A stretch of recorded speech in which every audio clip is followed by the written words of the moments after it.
आपल्या चॅनलवरती सर्वांचं अगदी मनापासून स्वागत आहे। तर 26 ऑगस्टला सोमवारी आहे श्रीकृष्ण जन्माष्टमी।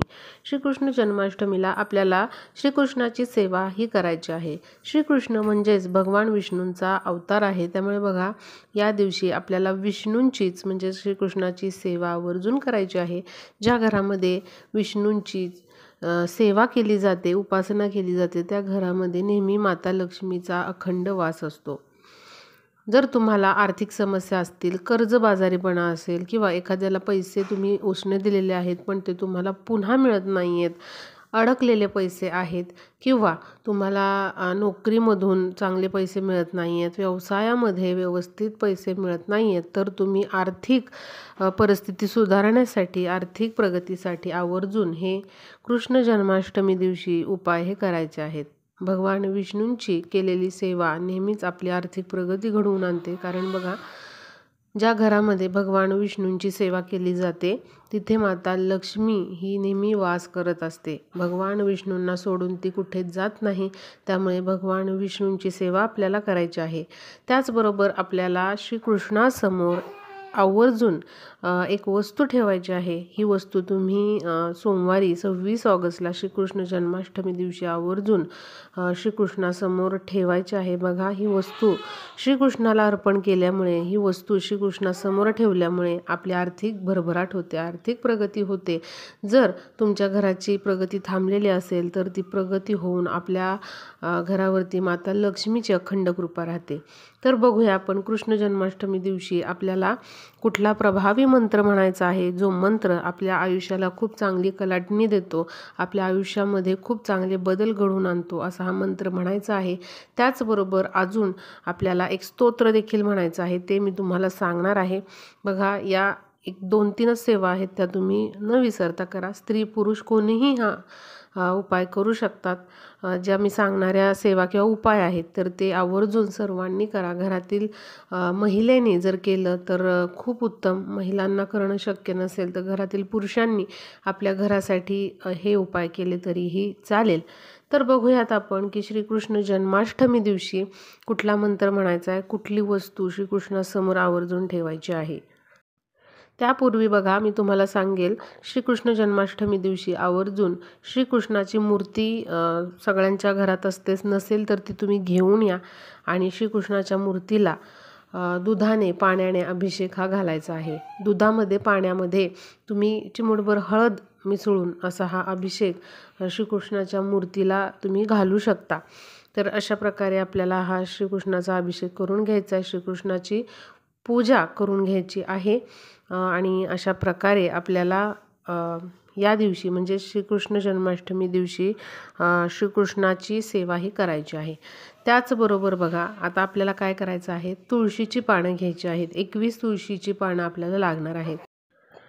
ही तुळशीची पानं तुम्ही विकत आणू शकता किंवा घरच्या तुळशीची घेऊ शकता। फक्त जन्माष्टमी दिवशी आपल्याला ही तुळशीची पानं जी आहेत ती तोडायची नाही आहे, तुम्ही आदल्या दिवशी ती तोडून ठेवू शकता।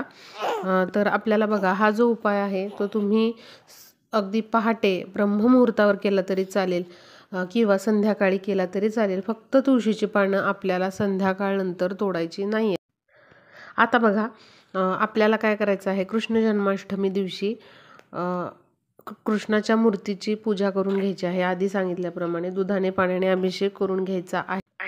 आता पहिल्यांदा आपल्याला श्रीकृष्णासमोर शुद्ध गाईच्या तुपाचा दिवा लावून घ्यायचा आहे। लक्षात घ्या, गाईचं तूप तुम्ही आवर्जून घरी आणून ठेवा आणि श्रीकृष्ण जन्माष्टमी दिवशी आवर्जून गाईच्या तुपाचा दिवाच देवघरामध्ये लावायचा आहे।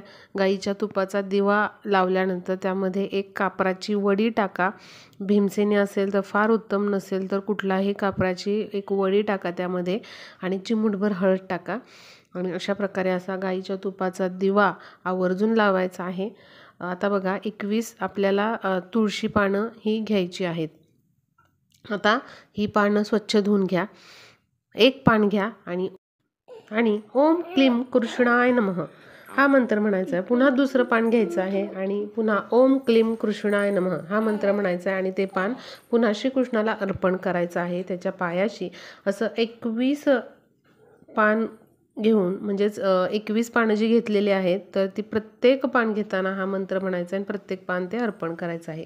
असं तुमचं या मंत्राचं उच्चारण 21 वेळा होणार आहे.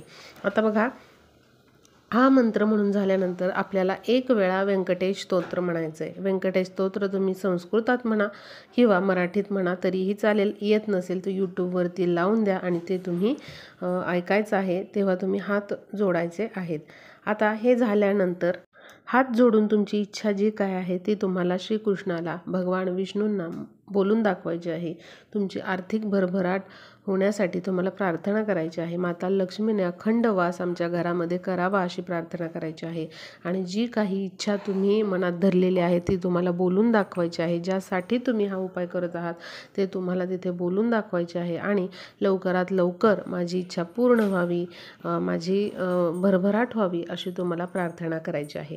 हे झाल्यानंतर तुम्हाला आवर्जून तिथे 1 केळ ठेवायचा आहे. तुम्ही तुमच्या इच्छेने अर्धा डझन, 1 डझन कितीही केळी ठेवू शकता, पण 1 तरी कमीत कमी केळ आपल्याला श्रीकृष्णासमोर आवर्जून तिथे ठेवायचं आहे. आता बघा, जी केळी आपण ठेवलेली आहेत श्रीकृष्णासमोर त्यातील काही केळी आपल्याला गाईला खाऊ घालायची आहे. आवर्जून तुम्ही श्रीकृष्ण जन्माष्टमी दिवशी गाईला श्रीकृष्णासमोर जे आपण केळ ठेवणार आहोत तर 1 तरी केळ तुम्ही गाईला, गाय वासराला खाऊ घाला. आणि बाकीचे जे केळ आहे तर ते तुम्ही घरातील व्यक्तींनी प्रसाद म्हणून खायचे आहे. लक्षात घ्या, आपल्याला अशा प्रकारे ही जी केळी आहे ती आवर्जून गाई वासराला किंवा गाईला खाऊ घालायची आहे. यामुळे आपल्या आयुष्यातील दुःख, दारिद्र्य दूर होण्यास मदत होते. त्यामुळे बघा, आपल्याला हा उपाय आवर्जून करायचा आहे. आणि जे केळ आहे, उरलेली केळी आहे ती तुम्ही घरामध्ये प्रसाद म्हणून खाऊन टाकायचे आहेत. तर हा उपाय आवर्जून सर्वांनी करा. त्याचबरोबर गाय वासराला आपल्याला या दिवशी हरभऱ्याची भिजवलेली चणा डाळ, त्याचबरोबर गूळ आणि चपाती हे देखील खाऊ घालायचं आहे. आणि हे जे केळ आपण ठेवलेलं आहे श्रीकृष्णासमोर ते देखील आवर्जून खाऊ घालायचे. बाकीचं काही खाऊ घातलं नाही तरी चालेल, फक्त 1 केळ तरी गाईला आपल्याला खाऊ घालायचे. खूप वेळा मेहनत करून देखील आपल्या कष्टाला फळ मिळत नाही. तर बघा, नक्कीच हा उपाय केल्याने आपल्या कामामध्ये येणारी जी विघ्न आहेत ती देखील दूर होतात आणि आपल्या कष्टाला योग्य ते फळ मिळतं. आणि त्याचबरोबर आपली आर्थिक भरभराट होते. असा हा उपाय आहे. कृष्ण जन्माष्टमी दिवशी आवर्जून सर्वांनी हा उपाय करावा आणि जास्तीत जास्त व्हिडिओला शेअर करा, म्हणजे सर्वांना नक्कीच हा उपाय श्रीकृष्ण जन्माष्टमी दिवशी करता येईल. आता जे तुळशी पान आहे जे आपण अर्पण केलेलं होतं ते तुळशी पान तुम्ही रोज 1 खाऊ शकता. ती तुळशी पानं जी आहेत, 21 तुळशी पानं, ती तुमच्या तिजोरीमध्ये तुम्ही ठेवू शकता किंवा तुमच्या पर्समध्ये तुम्ही ती ठेवू शकता. यामुळे नक्कीच आपली आर्थिक प्रगती होते. भगवान विष्णू, माता लक्ष्मीचा अखंड आशीर्वाद आपल्यावरती राहतो. त्यामुळे बघा, अशा प्रकारे तुम्ही ती तिजोरीमध्ये ठेवा 21च्या 21 पानं, किंवा ती तुम्ही घरातील सर्व सदस्यांनी ती खाऊ शकता किंवा तुमच्या पर्समध्ये ठेवू शकता. व्हिडिओला जास्तीत जास्त शेअर करा, म्हणजे सर्वांना नक्कीच हा उपाय श्रीकृष्ण जन्माष्टमी दिवशी करता येईल. आणि नक्कीच बऱ्याच जणांचे प्रॉब्लेम हे सुटतील, त्यांच्या अडचणीमधून त्यांना सुटका मिळेल आणि आपला व्हिडिओ युजफुल ठरेल.